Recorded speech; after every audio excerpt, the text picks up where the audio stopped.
All right, we're back, and kind of want to follow up a little bit on the discussion that we had previously about interracial relationships in cinema.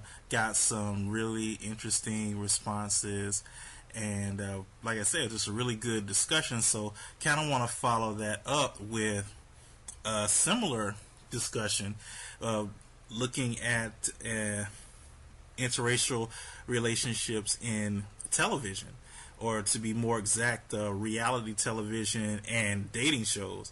And to look at that, to kind of get an idea of what the question or the premise will be, I want to look at a couple of the more popular dating shows, looking at the Bachelor and the Bachelorette, which I'm sure everybody is familiar with. As of now, there have been 15 seasons of The Bachelor, and usually second place, the runner-up, or what a lot of people like to call the first loser, will go, and she will have a season of The Bachelorette. We've had 7 of those so far.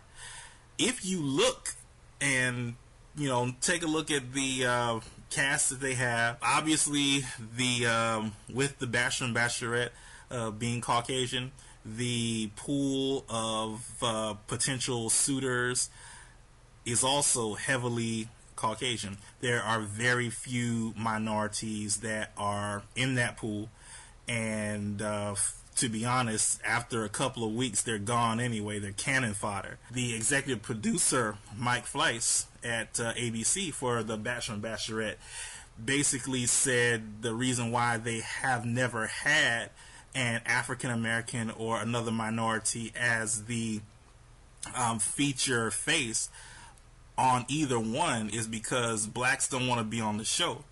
And immediately there was another top producer that called bullshit on that, because of, look at it. If you've got African Americans and minorities that are willing to fill out the roster, that are willing to be a part of the pool of potential suitors, then I would assume that they would be equally as willing to be the feature face on the exact same show.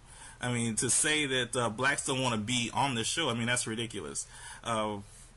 That's obviously not the case. And actually, another top producer said that ABC doesn't think that America would watch a black bachelor or root for a mixed race marriage, and that's quoting him, what he actually said about it. And to look at some of these guys and gals who have competed in previous shows. We're not talking about average looking people. We're talking about 9s and 10s. Not that I look at guys like that. I'm talking about the chicks, obviously, but these aren't just your average round away guys and gals. They are accomplished and they're good looking. So I don't see what the problem is, but from ABC, it just has not happened yet, and it's really ironic coming from ABC. These are the people who, with their daytime soap operas, they had the first lesbian kiss on national TV, and have really been bold in portraying, gays and lesbians in a lot of their soap operas. Almost crammed it down your throat if you watch or have been watching for the past couple of years. As we look and we flip the script a little bit, it's like, okay, if watching The Bachelor and Bachelorette is not your cup of tea, then Sir Donald Trump has come up with something else, which is the ultimate merger.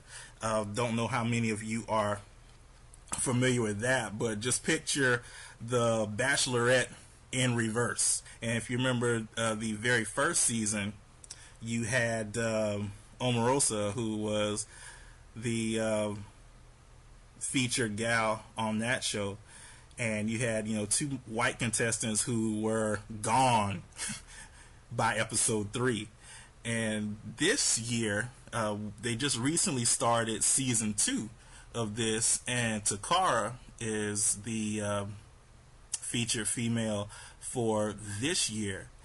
And the question is, who do you think is going to be the first to actually have a suitor of another race to make the Final Four? Will we ever see that on ABC's The Bachelor or The Bachelorette, or do we have a better chance of seeing that on something like The Ultimate Merger or something like that?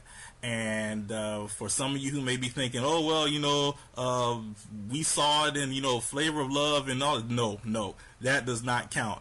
If you mention Flavor of Love in your response, you will get laughed off the board. It will not get posted because that is garbage. No self-respecting female of any color would degrade themselves by parading on a show like that. I mean, being seen and trying to get famous and all that, that's cool, but I mean, at what cost? I mean, come on. No, don't even mention Flavor of Love if you want to be recognized as having something to say about this. No way. But going back to The Ultimate Merger, which is going on right now on TV1, I have looked at a couple of clips. I haven't actually watched the show, but have seen a couple of clips and looked at a whole lot of comments on the TV1 website.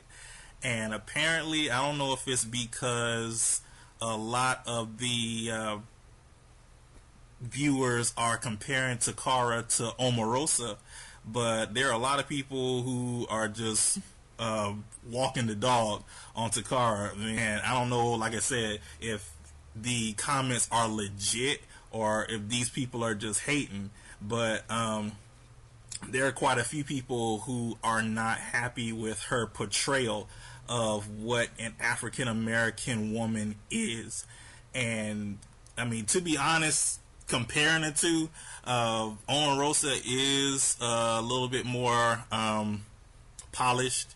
She is evidently quite a bit more educated. And I mean, if you wanted a spokesperson, if like, okay, to my left I have Omarosa, to my right I have Takara. I mean, both of them are beautiful, drop dead gorgeous. But if you wanted to have a spokesperson, which one would you pick? Well, I would probably pick Omarosa, but that's neither here nor there. That's not what we're talking about. But